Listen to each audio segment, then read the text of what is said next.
Merci, monsieur le maire, d'avoir pris l'initiative d'organiser cette soirée. Vous connaissiez mon lien avec Jean Leonetti, et donc je vous ai servi d'intermédiaire. Jean Leonetti, nous nous connaissons depuis que vous m'avez auditionné la première fois en 2003, lorsque vous avez préparé votre loi et que vous cherchiez un certain nombre d'appuis du côté des juristes, mais aussi du côté des philosophes. Et de cela, je vous rends grâce et je vous remercie. C'est le moment où a commencé ce qu'on peut appeler une sorte de collaboration parallèle. Et j'ajoute, et j'y tiens beaucoup, transpartisane. Parce que cette question de la fin de vie, vraiment, s'il y a un écueil à éviter à mes yeux, c'est de la politiser, d'en faire une affaire stupidement de droite et de gauche.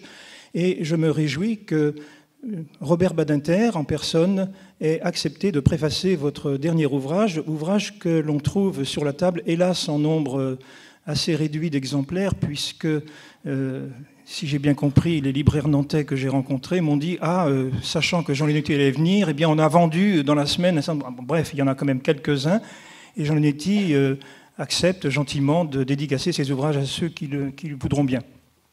Non pas pour faire ma publicité personnelle, mais puisqu'il a préfacé un de mes livres, je me suis permis de le mettre aussi sur la table à disposition. Je voudrais ajouter encore une chose, c'est que nous avons ce soir des auditeurs de qualité, vous tous, mais deux personnes que je veux absolument nommer. D'abord, Cyril Janteur, tétraplégique, qui tient absolument à être présent à ce genre de débat, même si ce soir il est très fatigué dans son fauteuil, il a voulu être là. Et puis, à son côté, mon ami Philippe Pozzo di Borgo, qui est celui qui a inspiré le film Intouchable.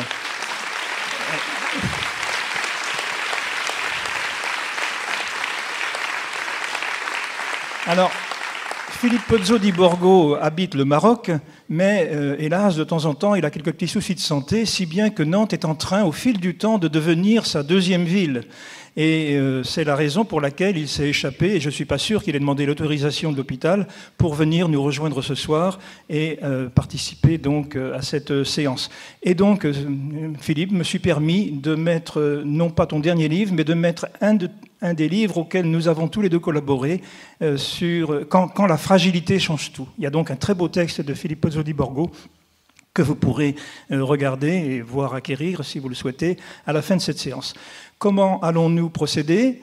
Très simplement, nous allons écouter évidemment Jean Leonetti nous parler de cette question qui est en pleine actualité, puisque vous le savez, dans 2 jours, je crois, le Sénat va s'emparer en deuxième lecture de la proposition de loi actuelle qui a été confiée par le président de la République conjointement, là aussi c'est transpartisan, conjointement à Alain Claes, député PS, et à Jean Leonetti, député Les Républicains.